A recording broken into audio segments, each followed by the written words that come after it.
Halo, selamat pagi Eca, Clarissa, dan Rafael. Jumpa lagi hari ini dengan Mister. Kita kembali dalam pelajaran agama, yakni pelajaran 18, doa para tokoh dalam perjanjian lama ya. Doa para tokoh dalam perjanjian lama. Nah, Mister berharap Mister hari ini menjumpai Eca, Clarissa, dan Rafael, juga keluarga kita semua di rumah dalam keadaan yang sehat walafiat ya. Nah, sebelum kita lanjut dalam pembelajaran kita berdoa terlebih dahulu, mohon kehadiran Tuhan dalam pelajaran kita hari ini ya. Kita siapkan hati untuk berdoa dalam nama Bapa dan Putra dan Roh Kudus. Amin. Allah Bapa yang Maha Kuasa, Engkau memilih orang Israel sebagai bangsa terpilih. Engkau selalu menyertai mereka dimanapun mereka berada. Sertailah kami dalam seluruh perjalanan hidup kami, di rumah, di sekolah, dan dimanapun kami berada. Kami memuji dan memuliakan Engkau kini dan sepanjang masa. Amin.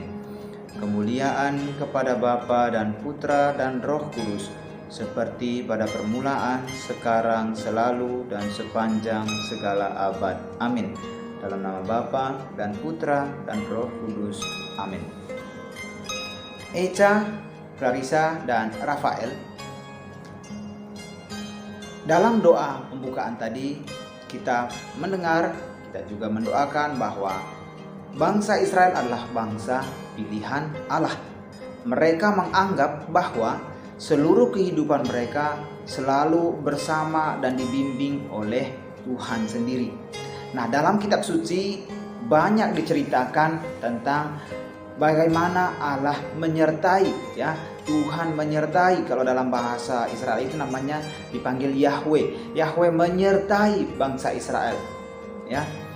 Mulai dari mereka hidup mengembara ketika Bapak Abraham, kemudian mereka mengalami kesulitan, juga Tuhan tetap menyertai mereka. Kemudian mereka mengalami perbudakan di Mesir. Kemudian mereka dalam perjalanan setelah dibebaskan dari Mesir kembali ke Israel, lalu setelah itu ke Kanaan, lalu setelah itu dalam kehidupan mereka sebagai bangsa Israel selalu dalam perlindungan Tuhan. Nah, pengalaman akan penyertaan Tuhan ini ya, pengalaman akan penyertaan dari Yahweh, mereka mengatakan memanggil Allah dengan sebutan itu, membuat orang Israel bersyukur kepada Allah. Nah, salah satu ungkapan syukur bangsa Israel itu adalah adanya perayaan Paskah. Nah, di mana perayaan Paskah ini ya, perayaan Paskah itu berbeda ya antara perayaan Paskah orang Yahudi atau orang Israel dengan perayaan Paskah yang dirayakan oleh orang Katolik atau gereja Katolik. Nah, orang Israel atau bangsa Yahudi merayakan Paskah dengan peringatan di mana mereka mengenang peristiwa pembebasan mereka dari perbudakan di Mesir ya, perbudakan mereka di Mesir. Nah, ungkapan syukur ini menunjukkan bahwa Allah itu begitu besar dan harus dimuliakan. Nah, perbedaan antara Paskah yang dirayakan oleh orang Israel, yang orang Israel tadi adalah peristiwa pembebasan bangsa Israel dari perbudakan di Mesir, berbeda dengan apa yang dirayakan oleh orang Katolik atau gereja Katolik. Nah, gereja Katolik merayakan Paskah sebagai peristiwa pembebasan pembebasan umat gereja Katolik dari perbudakan dosa berkat berkat sengsara, wafat, dan kebangkitan dari Tuhan Yesus sendiri. Nah, tokoh-tokoh yang mengajak orang Israel untuk tidak lupa bersyukur kepada Allah itu antara lain Musa dan Daud ya. Pada pembelajaran kali ini kita diajak untuk bersyukur seperti orang Israel, seperti Musa dan Daud yang selalu mengajak orang lain untuk juga bersyukur kepada Allah. Nah, orang beriman mempunyai harapan yang sangat kuat bahwa Allah selalu menyertai mereka, selalu menyertai kita sebagai orang yang beriman. Pengalaman akan penyertaan Allah tentunya membawa kita supaya kita bersyukur ya, bersyukur kepada Allah. Nah, ada dua kemungkinan ya, Allah menyertai kita. Kita mengalami peristiwa diselamatkan oleh Allah. Ada peristiwa sedih, ada peristiwa sukacita atau kegembiraan. Nah, di saat peristiwa sedih, kita melihat atau kita merasakan bahwa Allah sedang menguji kita.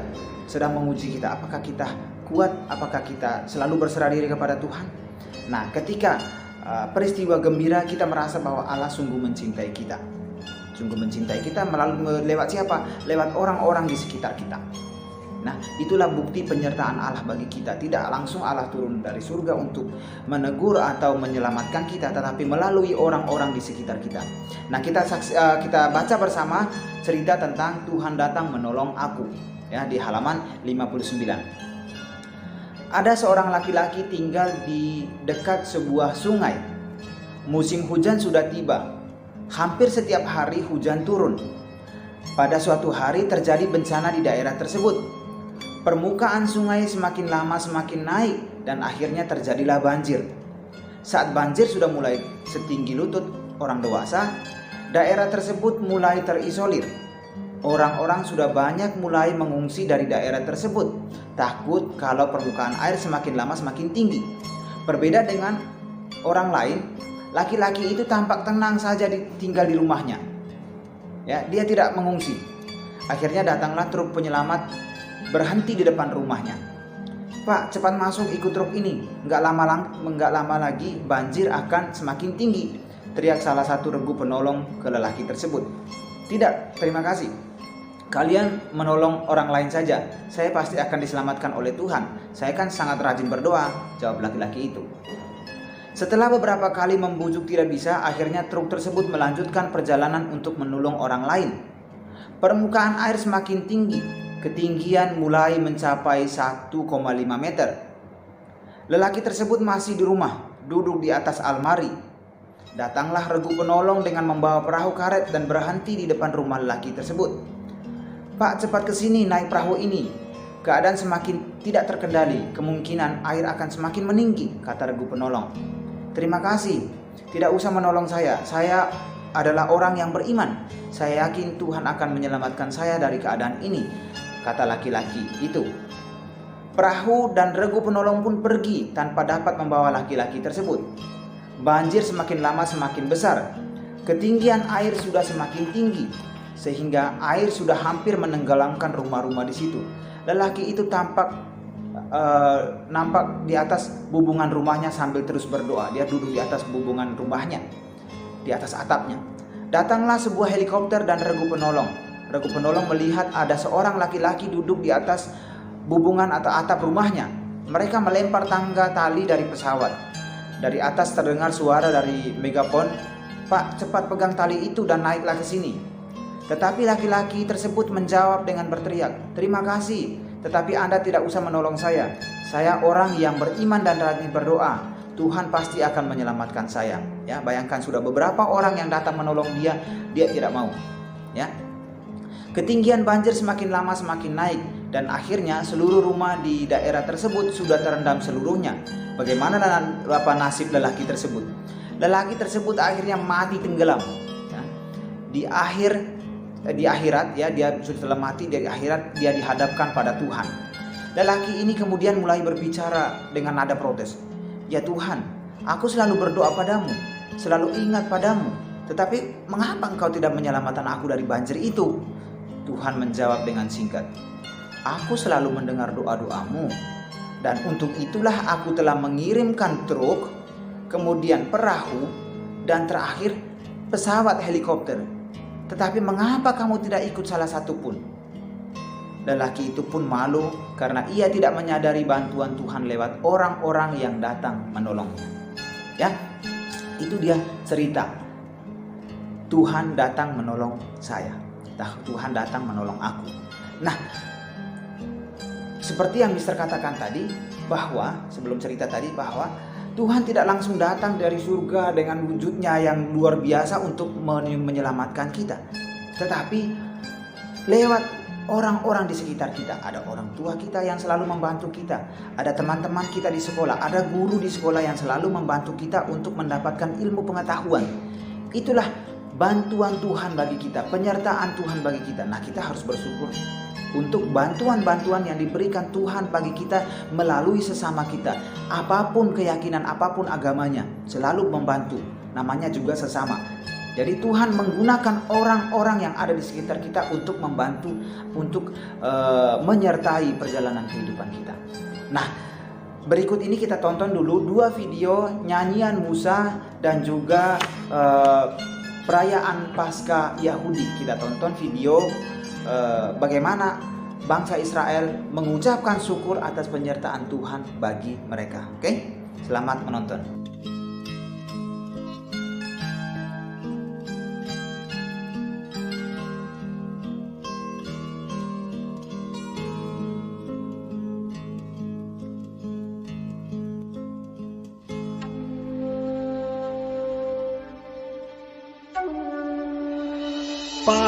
Pasanglah telingamu, hai langit, aku mau berbicara, dan baiklah bumi mendengarkan ucapan mulutku.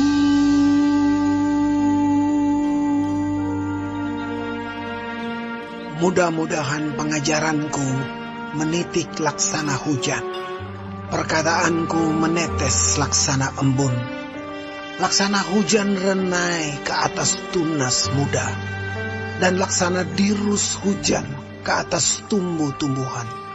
Sebab nama Tuhan akan kuserukan. Berilah hormat kepada Allah kita. Gunung batu yang pekerjaannya sempurna, karena segala jalannya adil. Allah yang setia, dengan tiada kecurangan, adil dan benar Dia. Berlaku busuk terhadap Dia mereka yang bukan lagi anak-anaknya, yang merupakan noda, suatu angkatan yang bengkok dan belat-belit. Demikianlah engkau mengadakan pembalasan terhadap Tuhan, hai bangsa yang bebal dan tidak bijaksana. Bukankah Ia Bapamu yang menciptakan engkau, yang menjadikan dan menegakkan engkau? Ingatlah kepada zaman dahulu kala. Perhatikanlah tahun-tahun keturunan yang lalu. Tanyakanlah kepada ayahmu, maka ia memberitahukannya kepadamu. Kepada para tua-tuamu, maka mereka mengatakannya kepadamu. Ketika Sang Maha Tinggi membagi-bagikan milik pusaka kepada bangsa-bangsa, ketika Ia memisah-misah anak-anak manusia, maka Ia menetapkan wilayah bangsa-bangsa menurut bilangan anak-anak Israel. Tetapi bagian Tuhan ialah umat-Nya. Yakub ialah milik yang ditetapkan baginya.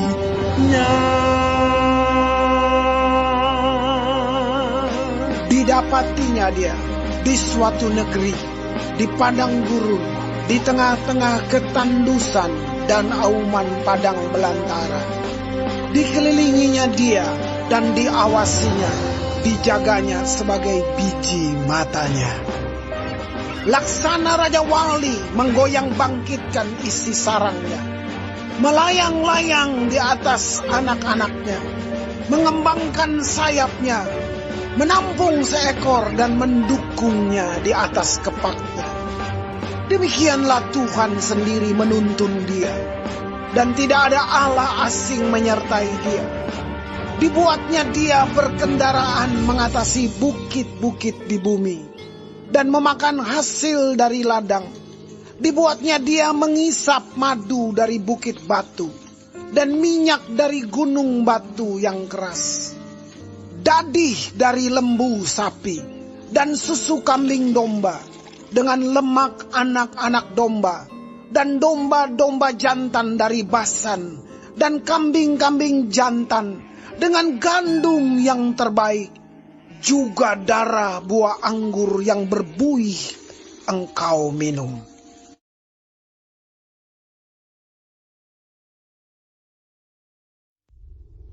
Berfirmanlah Tuhan kepada Musa dan Harun di tanah Mesir. Bulan inilah akan menjadi permulaan segala bulan bagimu. Itu akan menjadi bulan pertama bagimu tiap-tiap tahun. Katakanlah kepada segenap jemaah Israel, pada tanggal 10 bulan ini, diambillah oleh masing-masing seekor anak domba, menurut kaum keluarga, seekor anak domba untuk tiap-tiap rumah tangga. Tetapi jika rumah tangga itu terlalu kecil jumlahnya untuk mengambil seekor anak domba, maka ia bersama-sama dengan tetangganya yang terdekat ke rumahnya haruslah mengambil seekor, menurut jumlah jiwa. Tentang anak domba itu, kamu buatlah perkiraan menurut keperluan tiap-tiap orang. Anak domba itu harus jantan, tidak bercela, berumur setahun. Kamu boleh ambil domba atau kambing. Kamu harus mengurungnya sampai hari yang ke-14 bulan ini. Lalu seluruh jemaah Israel yang berkumpul harus menyembelihnya pada waktu senja. Kemudian dari darahnya haruslah diambil sedikit dan dibubuhkan pada kedua tiang pintu dan pada ambang atas, pada rumah-rumah di mana orang memakannya. Dagingnya harus dimakan mereka pada malam itu juga. Yang dipanggang mereka harus makan dengan roti yang tidak beragi beserta sayur pahit. Janganlah kamu memakannya mentah atau direbus dalam air. Hanya dipanggang di api, lengkap dengan kepalanya dan betisnya dan isi perutnya. Janganlah kamu tinggalkan apa-apa dari daging itu sampai pagi. Apa yang tinggal sampai pagi kamu bakarlah habis dengan api. Dan beginilah kamu memakannya. Pinggangmu berikat, kasut pada kakimu, dan tongkat di tanganmu. Buru-burulah kamu memakannya. Itulah Paskah bagi Tuhan. Sebab pada malam ini, aku akan menjalani tanah Mesir, dan semua anak sulung, dari anak manusia sampai anak binatang, akan kubunuh. Dan kepada semua allah di Mesir, akan kujatuhkan hukuman. Akulah Tuhan. Echa, Clarissa, dan Rafael, kita sudah menonton 2 video tadi di mana nyanyian Musa dan juga perayaan Paskah Yahudi. Nah, berikut ini kita lihat juga nyanyian syukur dari Raja Daud. Daud itu adalah seorang raja yang pandai menciptakan lagu pujian atau yang disebut dengan mazmur. Nah, dalam kitab suci kita biasanya di tengah itu ya, di tengah buku kitab suci kita itu ada kitab Mazmur. Nah, kitab Mazmur ini kebanyakan adalah kitab yang ditulis, lagu-lagu yang ditulis oleh Raja Daud. Lagu-lagu yang diciptakannya adalah lagu syukur, lagu pujian, lagu ratapan, lagu penyesalan, dan lagu gembira serta lagu dalam kegagalan. Nah, sebagai contoh Mazmur 23 itu tentang lagu pujian Daud kepada Tuhan. Nah, kita akan nyanyi bersama. Mister berharap Mister memutarkan video berikut ini. Mister juga mengajak Clarissa, Echa, dan Rafael untuk nyanyi bersama lagunya tentang Tuhan adalah Gembalaku ya.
Clarissa dan Rafael, ungkapan syukur Musa merupakan ungkapan iman yang mencerminkan iman bangsa Israel terhadap Yahweh atau Allah. Orang Israel pantas bersyukur kepada Allah karena penyertaan Allah selama diperbudakan dan penganiayaan mereka serta perjalanan bangsa Israel menuju tanah terjanji yakni tanah Kanaan. Ungkapan syukur yang sama juga disampaikan oleh Daud melalui pujian tadi yang sudah kita nyanyikan itu. Daud bersyukur kepada Tuhan karena Tuhan merupakan gembala yang menjamin hidup setiap orang, menjaga juga melindungi hidup manusia. Nah, gambaran Allah sebagai gembala ini sebenarnya berkaitan dengan pengalaman Daud sebagai gembala juga. Ya, Daud sebelum dipilih menjadi raja, dia adalah seorang gembala yang selalu menjaga domba-dombanya dari serangan binatang buas, ya, mencari rumput, mencari air untuk domba-dombanya. Nah, pengalaman ini dia rasakan juga. Allah juga membimbing kita, ya, Allah itu sebagai gembala dan kita adalah domba-dombanya, ya. Ungkapan syukur Musa dan Daud ini sebenarnya merupakan ungkapan iman orang Israel atas penyertaan Allah. Nah, pertolongan Allah dirasakan oleh orang Israel ketika keluar dari perbudakan di Mesir. Nah, peristiwa ini mereka rayakan dalam perayaan Paskah dengan ketentuan-ketentuannya. Ya, bagaimana mereka merayakan Paskah?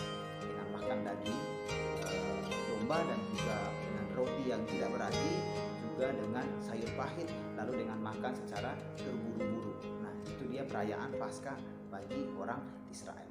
Nah, itu saja pelajaran hari ini, ya. Mister berharap Echa, Clarissa dan Rafael bisa memahami pelajaran yang Mister berikan. Juga jangan lupa di halaman 64 ada membuat doa. Mister berharap Echa, Clarissa dan Rafael juga membuat doa syukur kepada Tuhan atas penyertaan Tuhan bagi kita. Juga kemudian mengerjakan evaluasi di halaman 65, pilihan ganda dan isian. Oke? Itu saja pelajaran hari ini. Mister berharap bisa memahami pelajarannya dan bisa mengerjakan tugas-tugasnya. Juga selain mengerjakan tugasnya sebagai syarat untuk mendapatkan nilai, kita juga mempraktekkan ungkapan syukur kita dalam kehidupan kita setiap hari. Bersyukur, selalu senantiasa bersyukur kepada Tuhan. Oke? Itu saja pelajaran hari ini. Sampai jumpa minggu depan.